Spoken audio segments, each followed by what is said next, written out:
Thank you. It's kind of cool to walk out from behind a curtain. So I want to thank everyone at Town Hall here. This is one of the great forums for debate and talking about issues of all sorts in America, and also to the University Bookstore for supporting this event tonight. And also thank you for coming out to talk about a big, scary idea like geoengineering.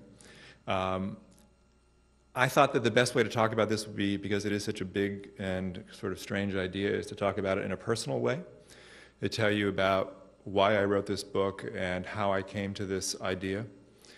I'll talk for hopefully not too long, and then we can, happy to take all the questions you want. And my experience in the last couple of weeks of talking about this book is that there will be a lot of questions, as there should be.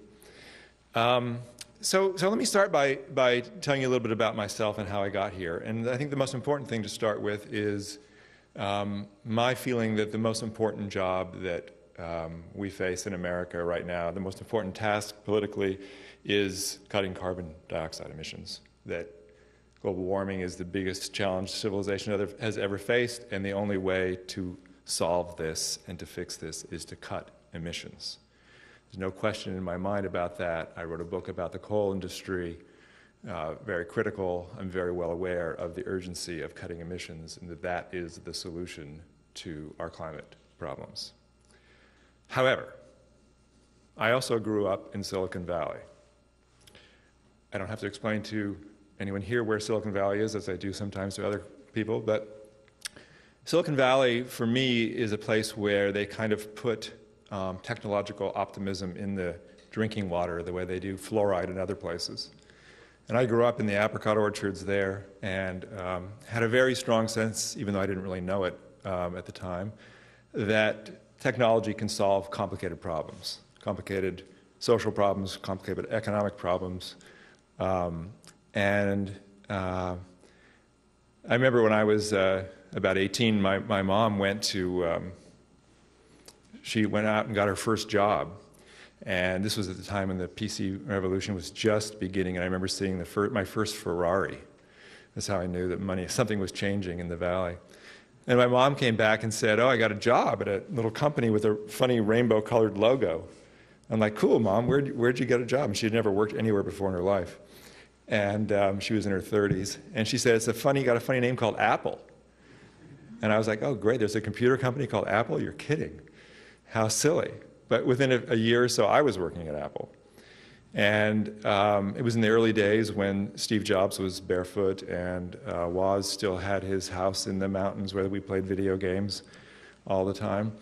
But I was a very wise teenager, and I remember sitting at Apple thinking, God, I wish I were somewhere something exciting was happening, where there was something dramatic happening and that was having some impact on the world rather than these geeky people who were making these machines that nobody knows what they're going to do. So I, in my infinite wisdom, quit, and right before the IPO, I went to Lake Tahoe to deal blackjack. So despite all of that, I became a journalist. Maybe because of all that, I became a journalist. And I spent a lot of time writing about the digital revolution and celebrating the digital revolution and writing about IPOs and the dot-com boom. And I obviously knew that this thing called the digital revolution, that these things happens because of electrons moving around. But I never gave any thought to where those electrons come from. As a Californian, I would see, we went to Shasta Dam. I knew that something to do with water could generate electricity, and I would see the wind turbines at Altamont Pass. But I never really thought about where those electrons come from until 2001, when my editor at the New York Times Magazine called me up and said, the Bush-Cheney energy plan has just been rolled out. We think coal's going to have a big comeback. Why don't you go down to West Virginia and write about the comeback of the coal industry? And I was like, the little thought bubble in my head was, what coal industry? I had no idea that there was a coal industry in America. I had no idea. I'd heard about coal by reading Charles Dickens novels and things like that. But I kind of thought it went out with corsets and top hats. And like many Americans, I was completely naive about where our electricity comes from. Half the electric power in America, almost half, comes from coal. Of course, did not say that to my editor. I said, sure thing, and got on an airplane.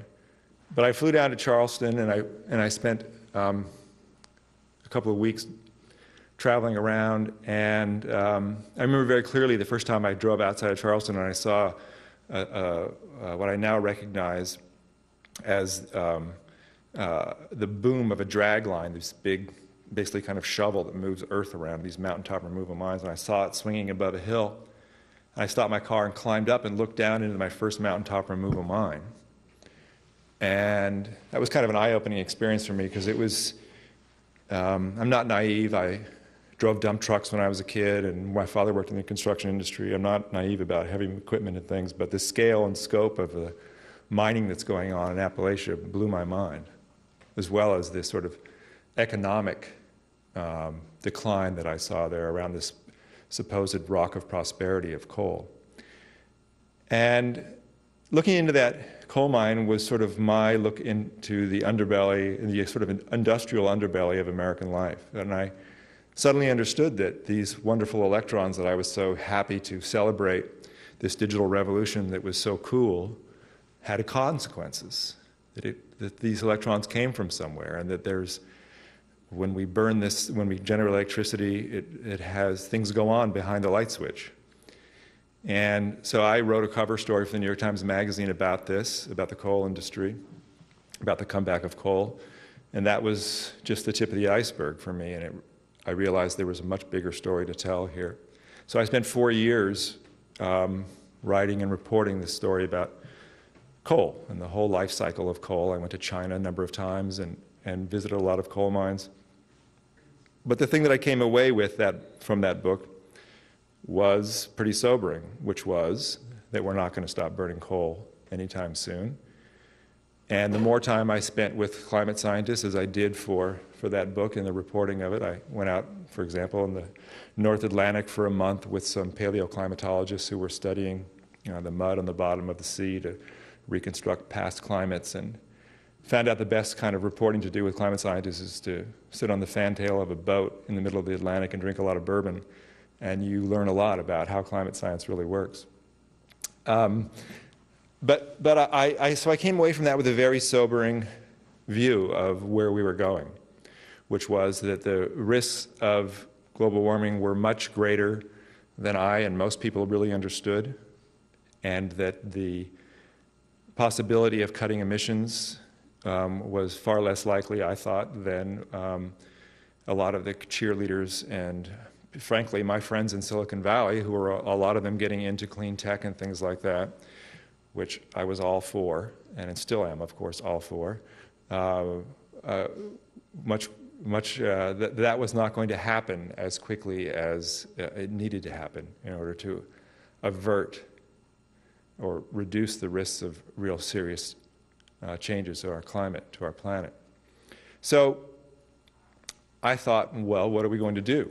As many people think when they think about this a little bit. And it was about that time that I heard about this idea called geoengineering.